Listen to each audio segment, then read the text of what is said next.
Nah, di sini tentu saja ada khilaf di antara para ulama. Namun sebelum kita sebutkan khilaf, kita jelaskan terlebih dahulu permasalahannya. Bahwa di dalam masalah menutup aurat bagi lelaki ini ada 3 masalah. Masalah yang pertama, bahwasannya tidak ada khilaf di antara para ulama, bolehnya seseorang laki-laki itu membuka pundaknya. Kapan? Kharijas salat, di luar salat. Tadi sudah kita sebutkan ya, bahwa laki-laki itu boleh tidak menutup pundaknya, atau dalam bahasa lain hanya menutup dari pusar sampai ke lutut. Di mana? Di luar salat. Dan ini sepakat di antara para ulama, tidak menjadi masalah. Kemudian masalah yang kedua, sebagaimana juga tidak ada khilaf di antara mereka, di antara para ulama, bahwasannya menutup pundak ini hukumnya apa? Syar'i, masyru', maaf ya, masyru', yaitu disyariatkan. Berdasarkan apa? Berdasarkan hadis al-bab. Masyru', disyariatkan. Ya. Dan barang siapa yang di dalam salatnya dia menutup pundaknya, maka salatnya lebih sempurna. Lalu di mana titik khilafnya di antara para ulama? Titik khilafnya adalah pada masalah yang ketiga. Apa masalah yang ketiga? Yaitu hukum satr al-atiqain dakhil as-salat. Hukum menutup dua pundak, ya, atau salah satu dari kedua pundak di dalam salat. Apa hukumnya? Tadi kita sudah sepakat bahwasanya para ulama sepakat bahwasanya hukumnya apa? Syar'i, diperintahkan, masyru'. Tapi mereka berselisih apa hukumnya? Wajib atau sunnah? Nah, di sini dibagi menjadi 3 qaul, kalau boleh kita bagi menjadi 3. Pendapat yang pertama adalah pendapat dari Imam Ahmad, ya, Hanabilah. Hukumnya wajib.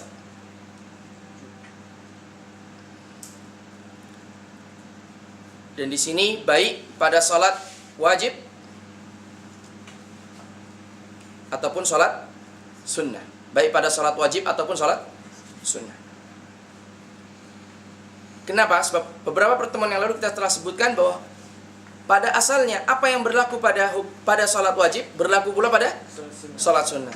Sebagaimana hukum yang berlaku pada salat sunnah berlaku pada hukum pada salat wajib.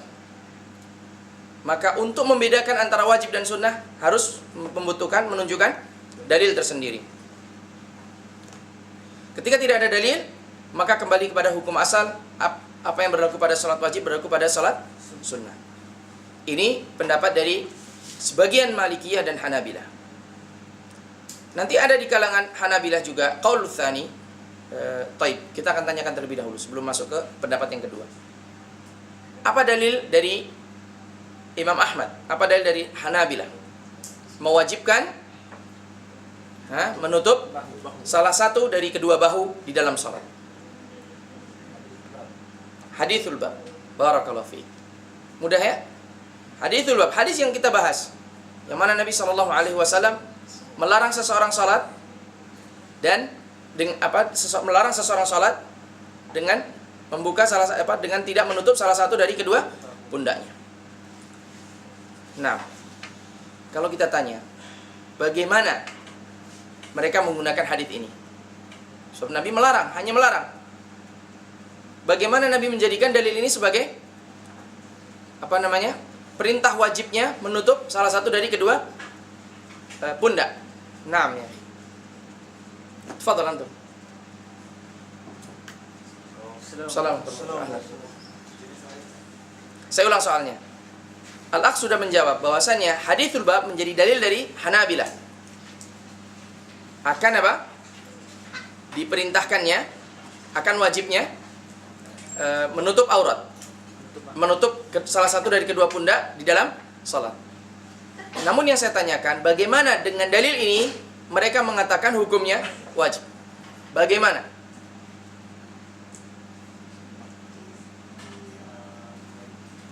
Dicoba ya, akhi. Toib. Melarang perintah. Ayo, apa hubungan antara perintah dan larangan? Silakan.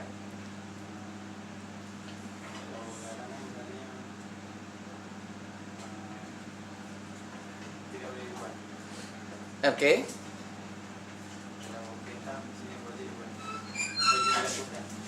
Baik, belum menjawab. Nah, ada yang ingin menjawab? Silakan. Saf ketiga. Barakallahu fiik. Dan di sini ya, akhi, an-nahi sesungguhnya di sini larangan seseorang sholat dengan membuka kedua atik, ya. Ini adalah perintah untuk menutup salah satu dari keduanya. Dan perintah itu hukumnya wajib. Maka berdasarkan dalil ini Imam Al-Hanabilah mengatakan hukumnya wajib. Sebagian dari Hanabilah, ini qaul tsani, qaul yang kedua,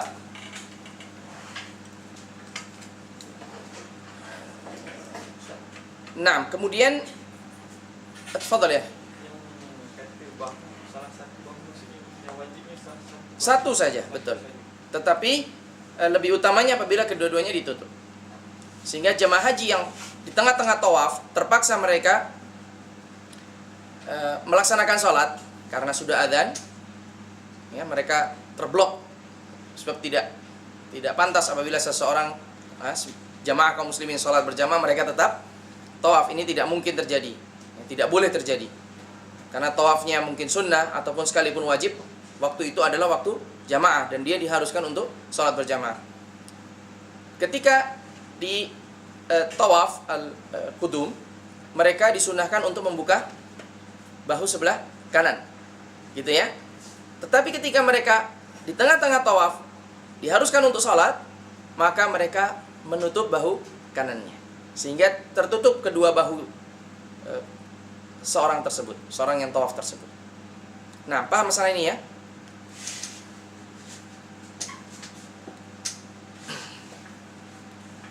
Kemudian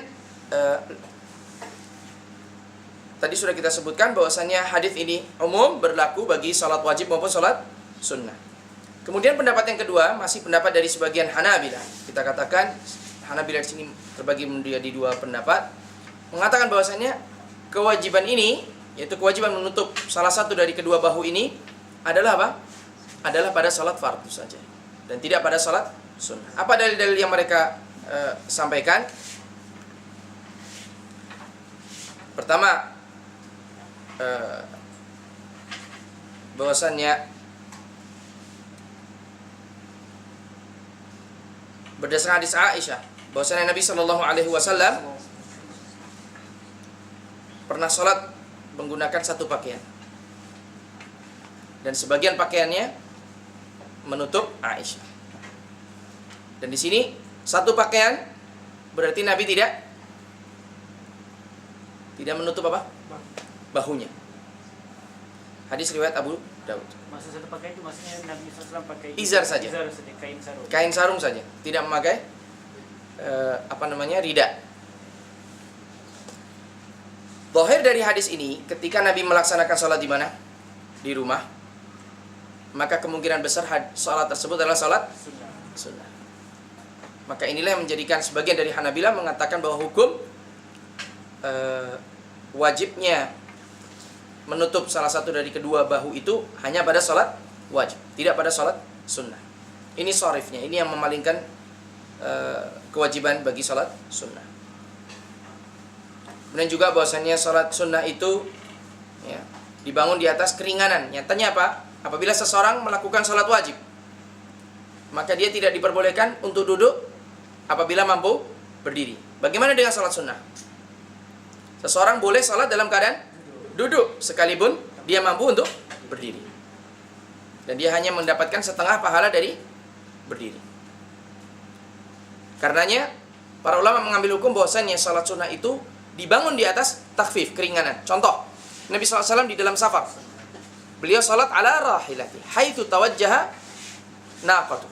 Nabi SAW sholat di atas rahilah, kendaraan, di mana kendaraan itu, unta itu mengarah dan berjalan. Bukankah di antara syarat sahnya salat menghadap kiblat? Namun ketika Nabi SAW salat sunnah di atas kendaraan, beliau tidak menghadap ke kiblat. Kemudian juga Nabi SAW tidak pernah salat di atas kendaraan kecuali salat sunnah. Disebutkan dalam hadis Nabi SAW tersebut, haitsu annahu la yusalli 'alaiha al-maktubah. Namun Nabi SAW tidak pernah sholat di atas kendaraan.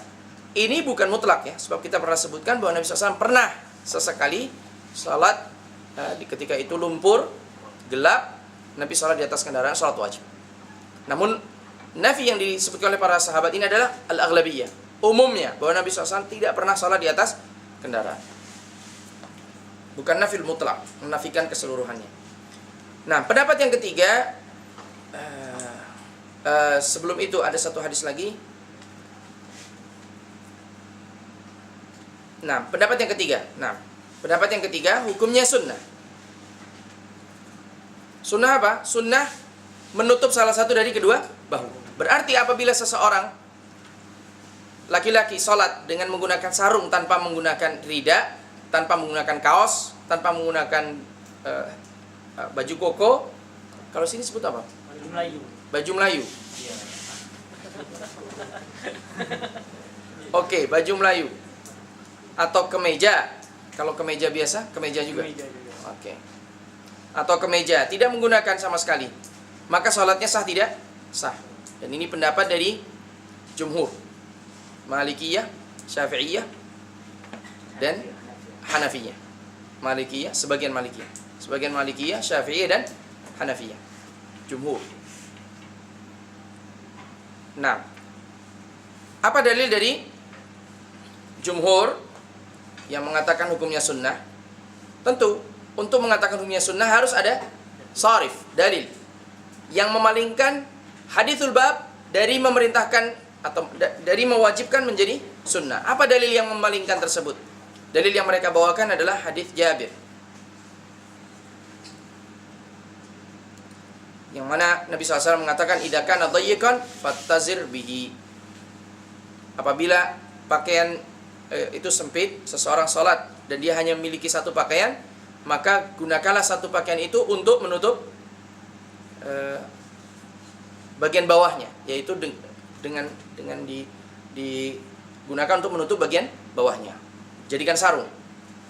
Sebab apa? Ketika itu pernah seorang sahabat dilihat oleh Nabi SAW sholat dan kedua pahanya terlihat. Ya. Kedua pahanya terlihat. Kenapa? Karena dia menggunakan pakaian tersebut untuk rida. Satu lembar saja digunakan untuk rida. Hanya menutup mungkin hanya sampai sebagian pahanya. Ketika sujud terlihat pahanya. Maka Nabi SAW memerintahkan seandainya pakaiannya sempit, maka apa? Maka jadikanlah satu pakaian itu untuk menutup bagian bawah, ya, sehingga bagian atas terbuka tidak mengapa. Nah, inilah dalil yang digunakan oleh jumhur untuk yang mengatakan bahwasannya menutup pundak itu hukumnya sunnah dan tidak wajib di dalam salat. Wallahu alam, yang sahih, yang rajih wallahu alam di sini adalah pendapat jumhur. Kita lihat dari perkataan Imam Sa'di sendiri, Syekh Sa'di sendiri, beliau sepertinya mengarah kepada mengatakan hukumnya apa?